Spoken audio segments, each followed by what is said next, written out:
En esta sección vamos a calcular el campo magnético de un solenoide. Un solenoide consiste en un alambre enrollado alrededor de un cilindro de manera helicoidal, ¿verdad? Entonces puedo tener un número muy grande de vueltas sobre el cual enrollo el alambre. Por este alambre es un alambre conductor, ¿verdad? Por el cual va a pasar una corriente I. Entonces, ¿verdad? Esta imagen muestra un solenoide, sin embargo, ¿verdad? Con la cantidad de vueltas que da el cable mucho menor que la de un solenoide real, en donde, ¿verdad? Un solenoide real puede estar más juntos, ¿verdad? Incluso pueden haber distintas capas de distintos cables rodeando el mismo solenoide.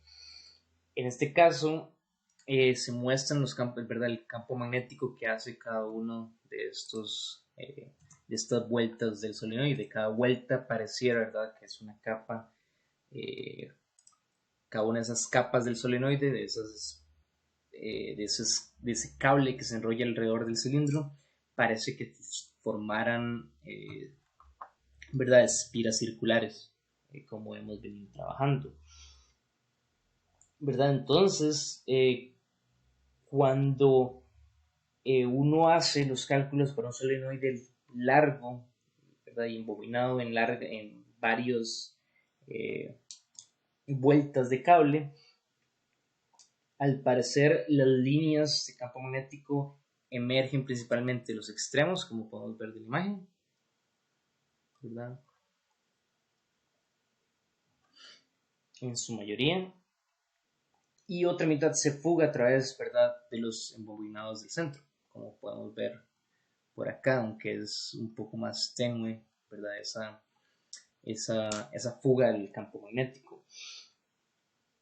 Sin embargo, cuando el solenoide es muy largo comparado con el diámetro de su sección transversal, cerca del punto medio del solenoide, el campo es prácticamente uniforme, ¿verdad?, y adquiere un valor muy, muy alto, ¿verdad?, como vamos a mostrar ahora.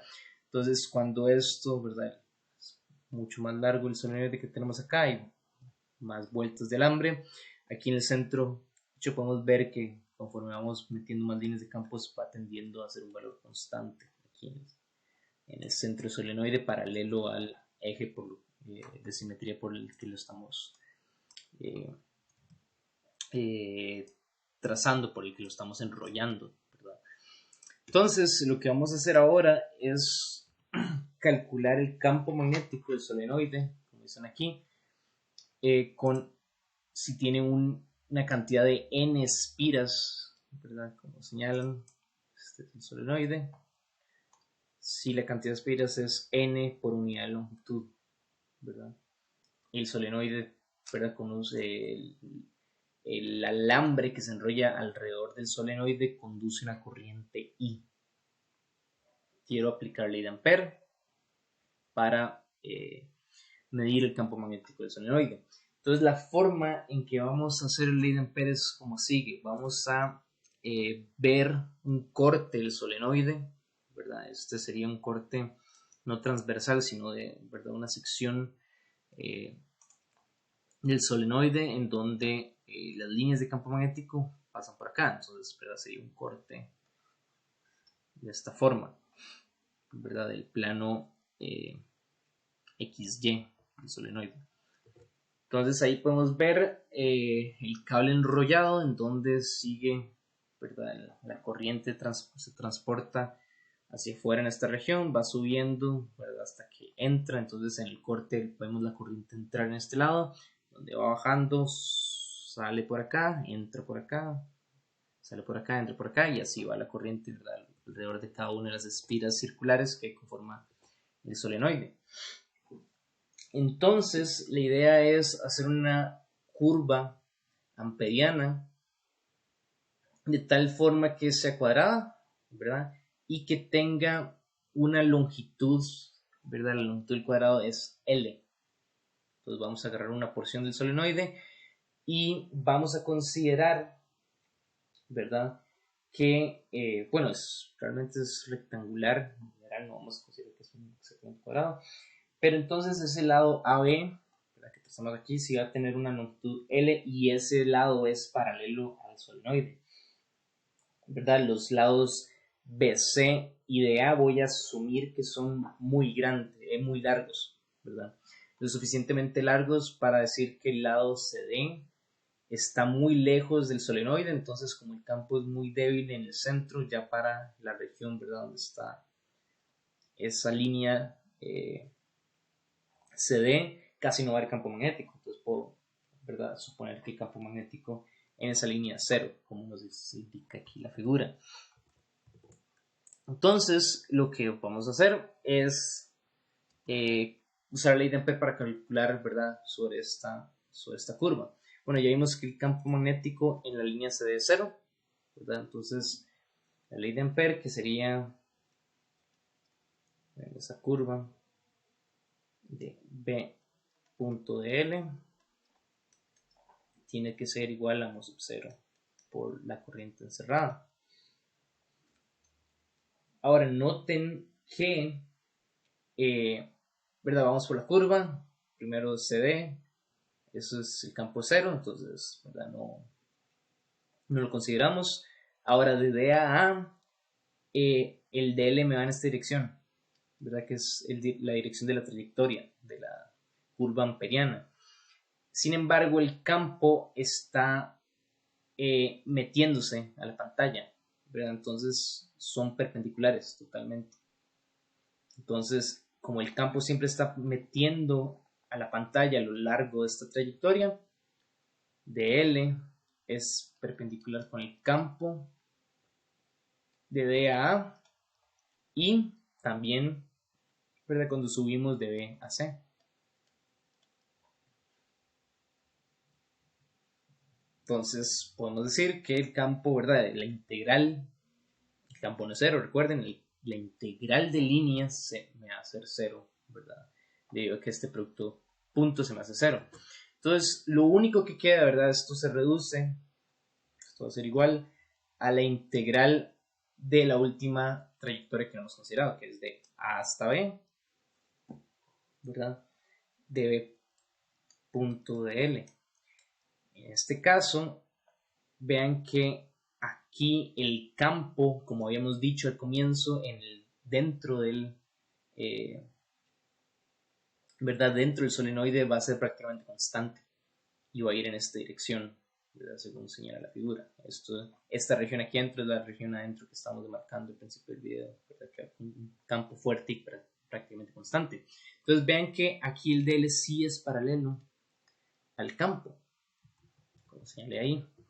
Entonces voy a decir que esto, ¿verdad?, me va a dar B, que sale la integral porque en esa región, ¿verdad?, no cambia el campo, es un campo constante, de A hasta B, de L. Y bueno, de A hasta B me da esta longitud de aquí que me dicen que es L.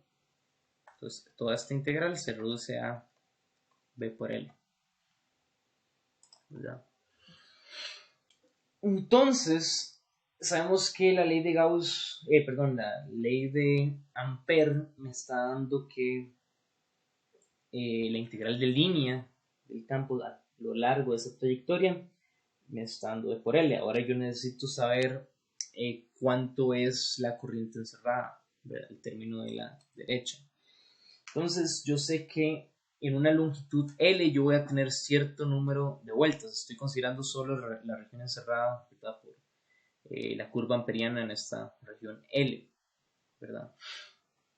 Entonces la cantidad de vueltas, ¿verdad?, que están en toda esa región, o sea, si yo contara el número de vueltas explícitamente sería 1, 2, 3, 4, 5, ¿verdad?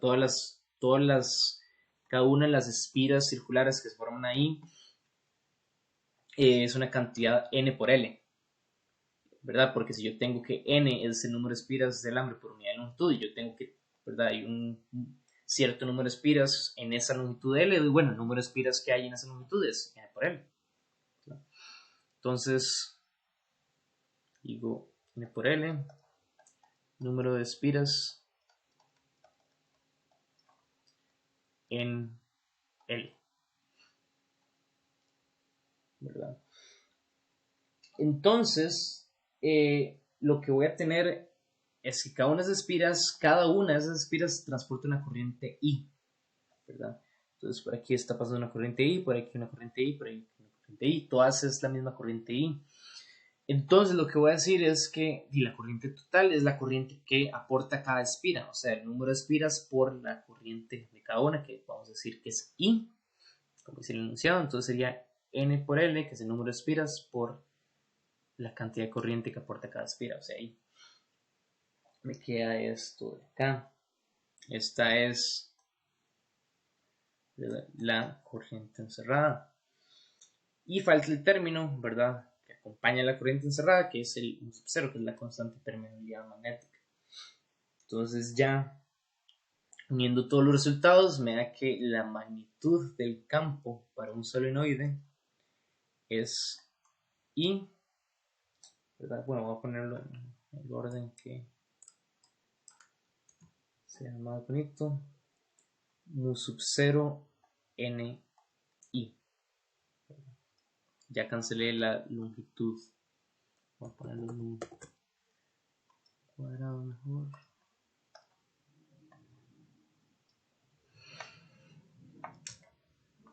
Listo, eso sería, ¿verdad?, el campo magnético, la magnitud del campo magnético para un solenoide.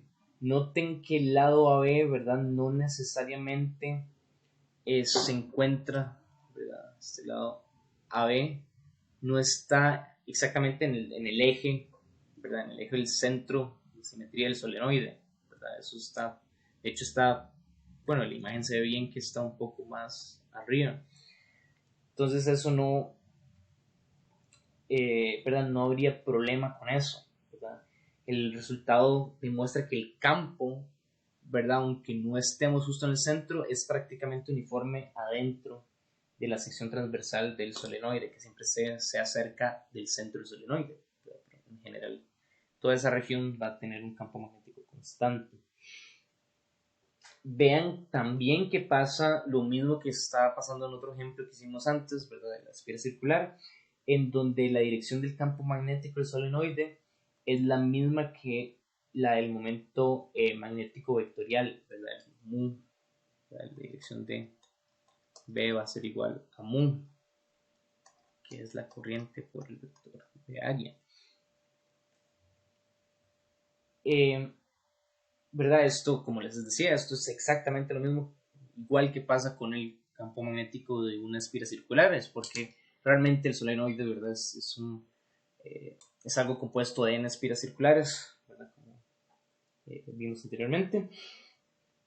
Y noten también que para puntos a lo largo del eje, ¿verdad?, ahora sí, postrándonos sobre el eje de simetría del solenoide, moviéndonos esos puntos y alejándonos del centro, ¿verdad?, cada vez el campo magnético se va haciendo más pequeño, ¿verdad? Y un solenoide que es muy largo en comparación a su sección transversal, la magnitud del campo en cada extremo tiene exactamente, ¿verdad?, la mitad del campo adentro. Entonces eso lo podemos ver en esta gráfica de acá. Entonces vemos, ¿verdad?, de acá, que efectivamente para una región cerca del centro, voy a señalarla, para una región cerca del centro acá del solenoide, ¿verdad? Eso es lo que estamos analizando con esta trayectoria de integración amperiana de arriba. Yo les había dicho, por ahí el campo se mantiene constante, y es aproximadamente verdad, ¿verdad? En esta sección cerca del centro eso es prácticamente un valor constante. Sin embargo, conforme yo me voy alejando, el campo va creciendo, y ya cuando llego a los extremos, ¿verdad?, el campo adquiere un valor que es aproximadamente la mitad del valor del campo máximo, que es el valor del centro, ¿verdad? Eso para un solenoide muy largo, en donde llegue a adquirir ese valor. Y ya después, cuando salen del campo magnético del solenoide, van a salir las líneas de campo, ¿verdad?, fugándose de los extremos, y esas líneas de campo van a tender a disminuir conforme me alejo. Entre más lejos esté el solenoide, más rápido decaen. Entonces, este es el campo magnético para un solenoide. Aquí pueden ver el comportamiento. Espero que lo hayan aprovechado. Ahora la siguiente sección corresponde al campo, ¿verdad? Perdón, a la ley de Gauss, ¿verdad? Porque todo esto lo hemos hecho con la ley de Ampère, ¿verdad? Que es el análogo a la ley de Gauss para magnetismo. Sin embargo, también hay una ley de Gauss para magnetismo, pues, pero con esta ley de Gauss no podemos, ¿verdad? No es fácil encontrar campos magnéticos como con la ley de Ampère. Entonces, con esta ley de Gauss lo que vamos a ver es la naturaleza ¿verdad? De las trayectorias cerradas que forman las líneas de campo magnético, ¿verdad? Todas las líneas de campo magnético son cerradas, a diferencia de las líneas de campo eléctrico que sí tienen una divergencia, ¿verdad? Entonces, en el siguiente video vamos a estar hablando un poco de eso. Y ya con esto terminamos y muchas gracias por su atención.